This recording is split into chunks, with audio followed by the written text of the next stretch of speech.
सात्संगतजी मोठ्या प्रेमाने बोलूया. धन्यनिरंकारजी. सात्संग परमेश्वर हा बेअंत आहे, त्याचप्रमाणे त्याच्या कृपेलाही काही अंत नाही. माणसाने कितीही प्रयत्न केले तरी परमेश्वराचा तसाच त्याच्या रचनेचा अंत आजपर्यंत कोणाला लागला नाही. ज्याप्रमाणे परमेश्वरी रचना बेअंत आहे, त्याचप्रमाणे त्याची कृपा सुद्धा बेअंतच आहे. सात्संग माणूस मात्र ज्या ज्या गोष्टी त्याच्या मनाजोग्या घडतात त्यांनाच ईश्वरी कृपा समजतो. ईश्वराचा भक्त मात्र त्याच्या वाटेला येणाऱ्या प्रत्येक श्वासाला ईश्वरी कृपा मानतो. खरं तर माणसाला पुढचा श्वास कसा येईल की येणारच नाही याची थोडी सुद्धा खात्री नसते.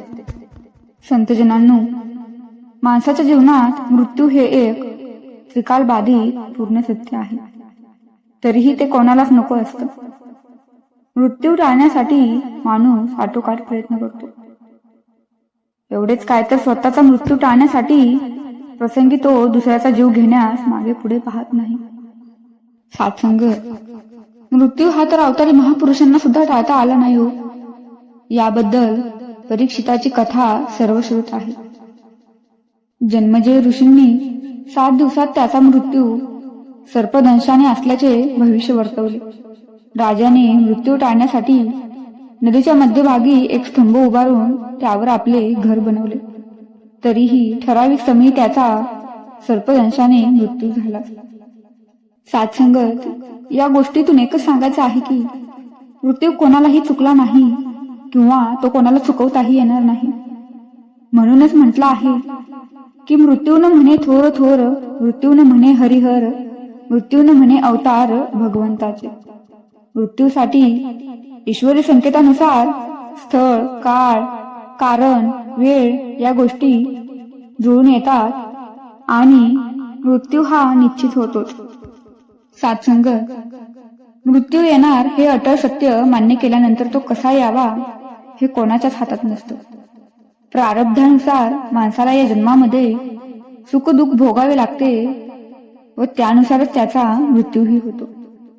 प्रत्येकाची हीच भावना असते की मला कोणाला त्रास न देता किंवा त्रास न भोगता मृत्यू यावा, पण हे कोणाच्या हातात नाही ना.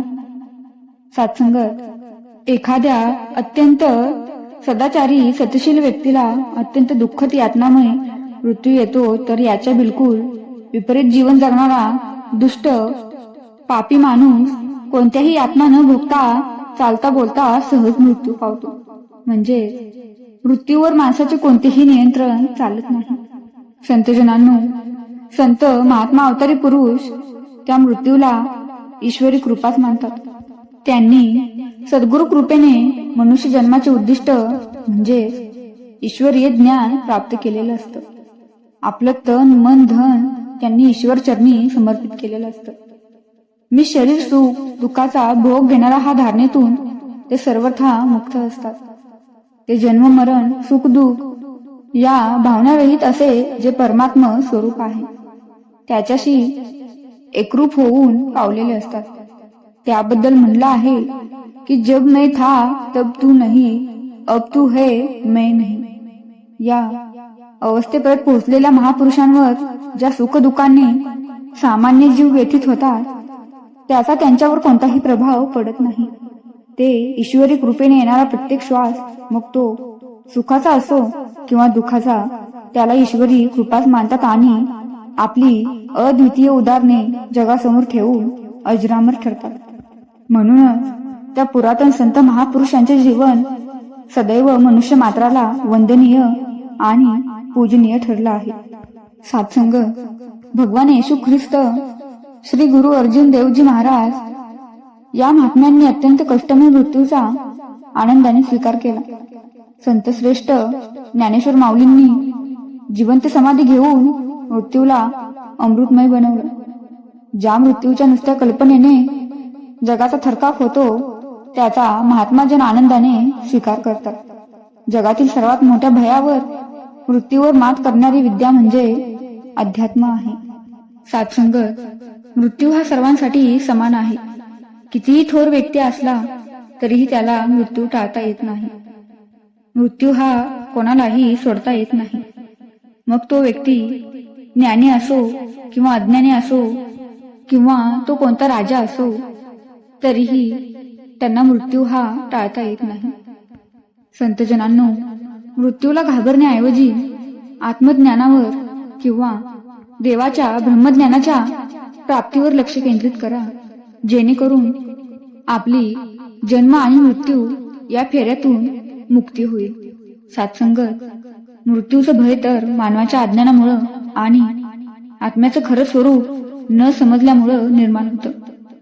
जेव्हा आपल्याला ब्रह्मज्ञान प्राप्त होईल तेव्हा आपल्या मनातील मृत्यूचं भय हे आपोआपच नाहीसं होईल.